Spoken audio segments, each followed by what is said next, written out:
નમસ્કાર મિત્રો, રાતે જમ્યા પછી જો તમે આ બે વસ્તુ એટલે કે પીણું પી લીધું તો 100% તમને એટલી રાહત થશે. જે પણ તમારી આંતરડાની ગંદકી છે, જે પણ તમને સોજો છે અથવા ગેસની જે પિત્ત વાયુ બનવાના જે લક્ષણો છે તે ધીમે ધીમે મટી જશે.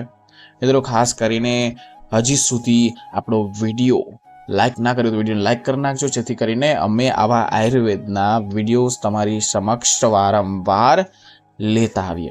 મિત્રો, ખાસ કરીને જોઈએ તો આયુર્વેદમાં કહ્યું છે કે જેનું પેટ બગડ્યું છે તે ઠેઠ બગડ્યું છે. એટલે કે ઠેઠ સુધી એકવાર પેટ બગડ્યું તો તમે હેરાન થવાના પાત્ર થઈ જાઓ છો. તમને હેરાનગતિ આવે છે, નો એવા રોગ આવે છે. મિત્રો, પેટ જે હોય છે તે આપણા શરીરની ખાસ કરીને જે તંદુરસ્તી હોય છે તેનો પૂરેપૂરો આધાર કોની ઉપર હોય છે તો કે આપણા પેટ ઉપર. પેટ જ છે જેનું આપણે ધ્યાન રાખવાનું છે, કારણ કે તે બગડ્યું એટલે તમારું સ્વાસ્થ્ય તમારું જલ્દી બગડવા લાગે છે. તમને ગેસ થાય, પિત્તવાયુ થાય, હાંધાના દુખાવા ચાલુ થઈ જાય છે, એસિડિટી થાય છે, માથું દુખે છે, સ્નાયુ ખેંચાય છે, સ્નાયુના દુખાવા થાય છે.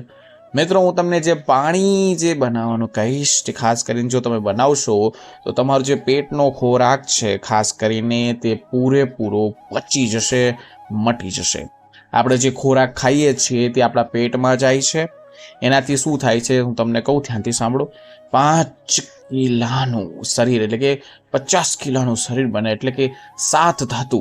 આપણું જે શરીર હોય છે તે પૂરેપૂરું 7 ધાતુથી બનેલું છે, જે આપણું 50 કિલોનું શરીર હોય છે. પેટમાં ખાસ કરીને સાચવવા જેવું ખાસ કરીને શું છે તો કે નળ પાઇપલાઇન છે શરીર અંદર. જો તમે તેને સાફ કરતા લ્યો, રેગ્યુલર તેની ગંદકી જમા ના થવા દો તો તમને કહેવાય છે મિત્રો, જેવી રીતના આપણે ગટર પરની પાઇપલાઇન હોય છે, જો સાફ ના કરીએ તો ઉભરાય છે, તેમાં વાયસ આવે છે, તેમાં ગંદકી ભેગી થાય છે. રેગ્યુલર તમે સાફ કરો તો ગટર પણ સાફ રહે છે, ચોખ્ખી રહે છે. તેવી રીતે જ આપણા શરીરમાં ઘણી બધી પાઇપલાઇનો છે, ઘણી બધી વસ્તુ છે જેને આપણે ક્લીન કરવી જરૂરી છે. આપણે ઉપવાસ પણ રાખવો જોઈએ. કહેવાય છે કે તમારી ગંદકી એક દિવસમાં સાફ કરશે તો આપણે ભૂખ્યું પણ રહેવું જોઈએ.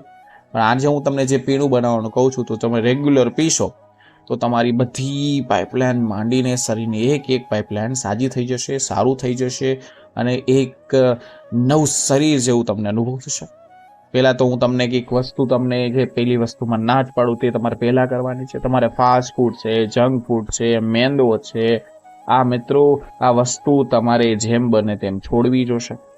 તમે આખા અઠવાડિયામાં તમે એકવાર વ્રત રહ્યો અને મિત્રો આવા ચાઇનીઝ ખાવાના, દાબેલી ખાવાનું, પાવભાજી બધું સેવન કરો છો. ખાસ કરીને જે હમણાં નૂડલ્સ આવ્યા છે, મેગી આવ્યા છે મિત્રો, તે તમને હેરાન કરે છે, પરેશાન કરે છે. આ બધું નાનપણથી આપણે ખાતા જ રાખીએ.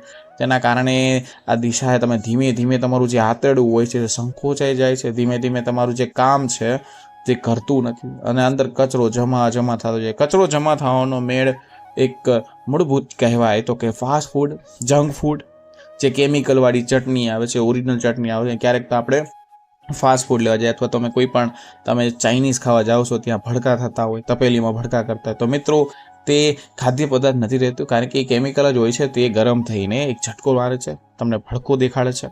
મિત્રો, આ કેમિકલવાળી ચટણી રંગબેરંગી તમે જે ખાઓ છો તે ખાસ કરીને સિન્થેટિક રંગનું હોય છે, જે જાતના ભાતના અલગ રાઈસ મળે છે. મોઢામાં ચપાટા મારતું, જીભમાં કટાકા મારતું, પેટમાં ભારે પડવું, તમને બહુ મજા આવી જાય. પણ મિત્રો, એ તમારે 10 થી 20 સેકન્ડની મજાના કારણે તમારા પેટમાં કેટલું હેરાનગતિ, કેટલું સહન કરે છે તેમ કદી તમે વિચાર્યું છે? તમે કદી પણ, હું તમને એમ કહું કે તમે 100% તમે કોઈ પાઇપલાઇન છે, તમે અહીંયાથી રોજ નીકળો છો, તમારા પગ ગોબરા હોય અથવા તમે એક દિવસ પગ ગોબરા હોય તો ચાલે, પણ તમે ડેઈલી બેઝ ઉપર તમે ત્યાં ચાલવા માંડો તો તે જગ્યાએ બગડી જાય. તો મિત્રો, તમારે જગ્યા નથી બગાડવાની. તમારે ઓજરી જે હોય છે તે તમારી પાછળ કેટલું સહન કરે છે તમે ખાધા રાખો છો. અમુક માણસો તો ગળા સુધી જમે છે. મિત્રો, ઓજરી હંમેશા 60% ભરવાની હોય, 20% પાણી હોય. તેના કારણે તમારી ઓજરી પરફેક્ટલી કામ કરે છે. આપણે જિંદગીમાં સાહેબ આપણે કામ કરીએ તો એલ્ફારેટિક ક્લોરાઇડ, કેન્સર અથવા ડિટોક્સિન એન્સલ સિસ્ટમ, આ બધા પ્રોબ્લેમો ઊભા થઈ જાય છે. ખાસ કરીને એવા પેટના રોગો થાય છે તે જમ્યા પછી તેની પ્રોબ્લેમ થાય છે. અને ભવિષ્યમાં તમારા પેટની પ્રોબ્લેમ છે, આંતરડાથી પ્રોબ્લેમ, સૌથી પહેલી પ્રોબ્લેમ તમારા પેટથી થાય છે. તમે જ્યારે પણ ભવિષ્યમાં પેટના પ્રોબ્લેમ એટલે કે ખંભો દુખવો, હાથ દુખવો અથવા તે ગેસના કારણે થાય છે. કારણ કે જ્યારે પણ ખોરાક પચતો નથી ત્યારે 100% ગેસ થાય છે.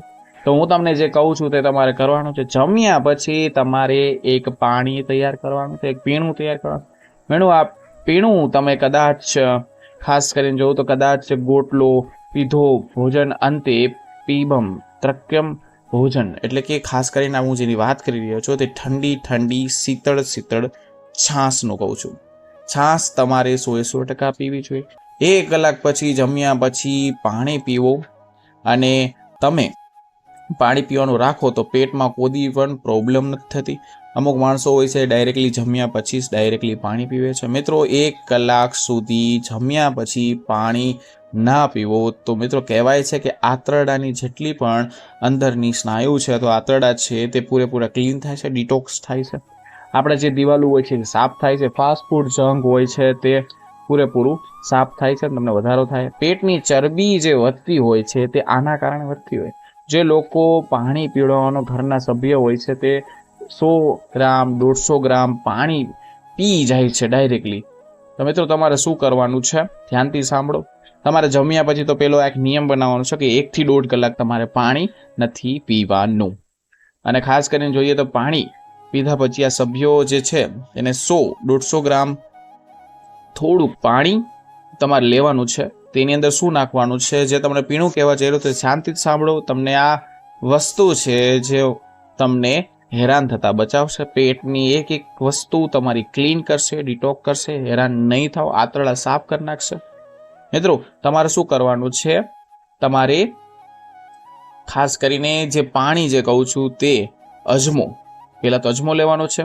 જે ખાસ કરીને અજમો છે તે વાયુનાશક કહેવામાં આવે છે. જે આપણા ઓજરીની અંદર જે પિત્ત વધતી હોય, પિત્ત બનવા પણ જઈ હોય તો કોણ કામ કરે છે? તો કે અજમો કામ કરે છે. ખોરાકને દોવાળી જાય છે, પિત્તનું બેલેન્સ કરવાનું અને ઠંડક આપવાનું કામ કરે છે.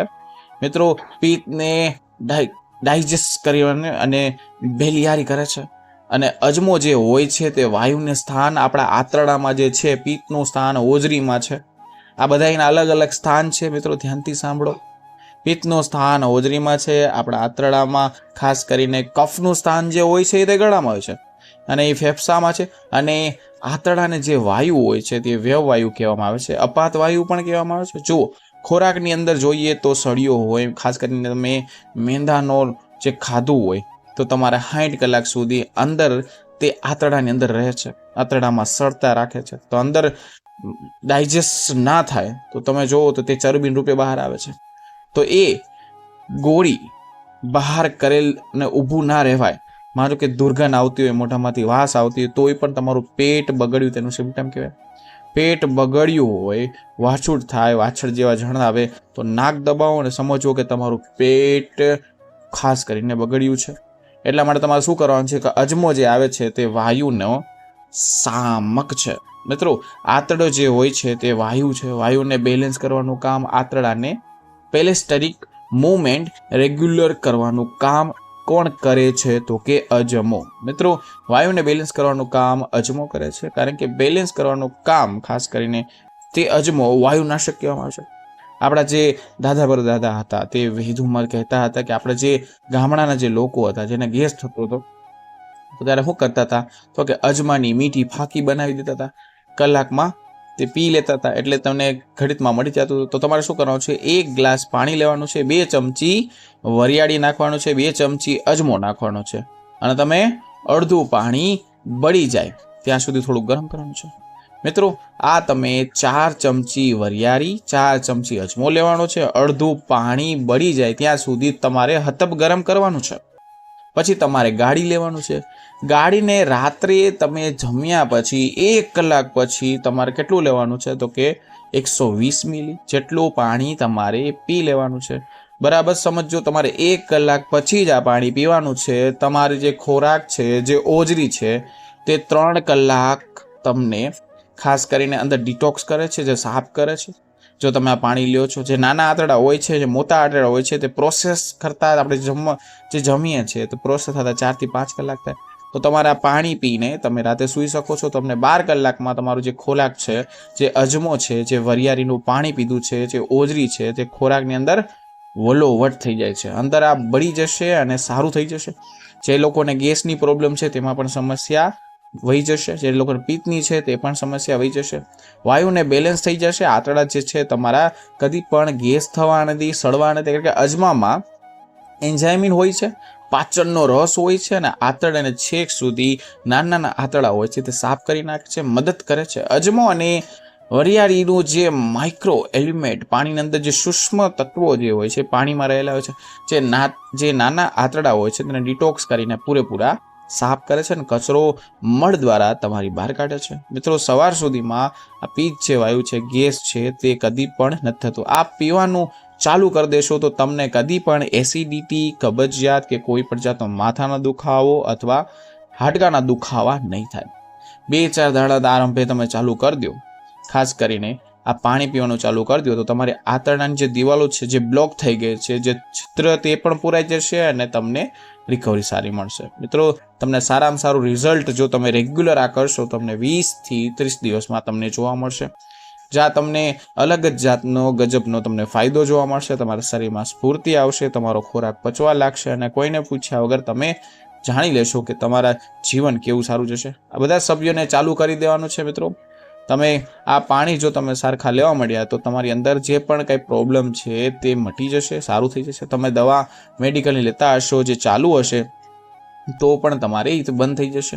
ખાસ કરીને એના એટલા બધા ફાયદા છે. તો મિત્રો, આ વસ્તુ હતી જે તમારે કરવાની છે. જે આ પીણું હતું તમારે કરવાનું છે. વધારે તમારે 5 થી 6 રૂપિયાનો ખર્ચો, પણ તમે 20 દિવસમાં જો તમે આ ઉપાય કરશો, તમને કદી એસિડિટી થાય, ગેસ નહીં થાય. કારણ કે આ પીણું પીધા પછી તમને ઘણો ફરક લાગશે, એનર્જી લાગશે. કારણ કે ગેસ હોય છે તે ઘણા બધા દુખાવાનું કારણ હોય છે. મિત્રો, વિડીયો ખાસ કરીને આ પીણા ઉપર હતો. વિડીયો સારો લાગ્યો તો વિડીયોને લાઈક, ચેનલ સબસ્ક્રાઇબ અને કમેન્ટ સેક્શનમાં જય માં લક્ષ્મી લખજો, જેથી કરીને માતા લક્ષ્મીના આશીર્વાદ તમારા પરિવાર પર મળ્યા રહે. તમે તો ફરી મળીશું નવા વિડીયો, નવા ટોપિક સાથે. ત્યાં સુધી બધાને મારા રાધે રાધે.